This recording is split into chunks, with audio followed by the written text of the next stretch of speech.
ଅଧିକାର ମୋର ଜୀଇବାର ନାହିଁ ଅଧିକାର। ଯଦି ବି ଜୀଇଁଲି ମନ ଖୋଲି ବଞ୍ଚିବାର ନାହିଁ ଅଧିକାର।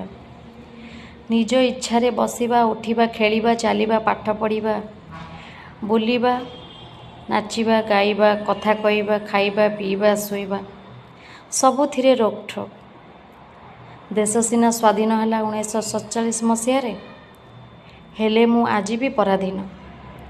ବିବାହ ପୂର୍ବରୁ ବାପା ମା ଓ ଭାଇର ଅଧୀନ ଥିଲି। ବିବାହ ପରେ ଶାଶୁ ଶ୍ୱଶୁର ଆଉ ସ୍ୱାମୀର ଅଧୀନ। ସତରେ ମୋତେ ଲାଗେ ମୁଁ ଗୋଟେ ମଣିଷ ନୁହେଁ, ଚାବି ଲଗା କଣ୍ଢେଇଟିଏ। ଯେପରି ଅନ୍ୟମାନେ ମୋତେ ଚଲେଇବେ ମୁଁ ସେପରି ଚାଲିବି।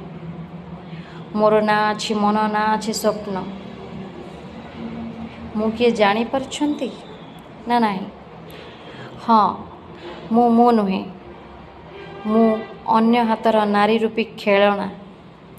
ମୁଁ ନାରୀଟିଏ।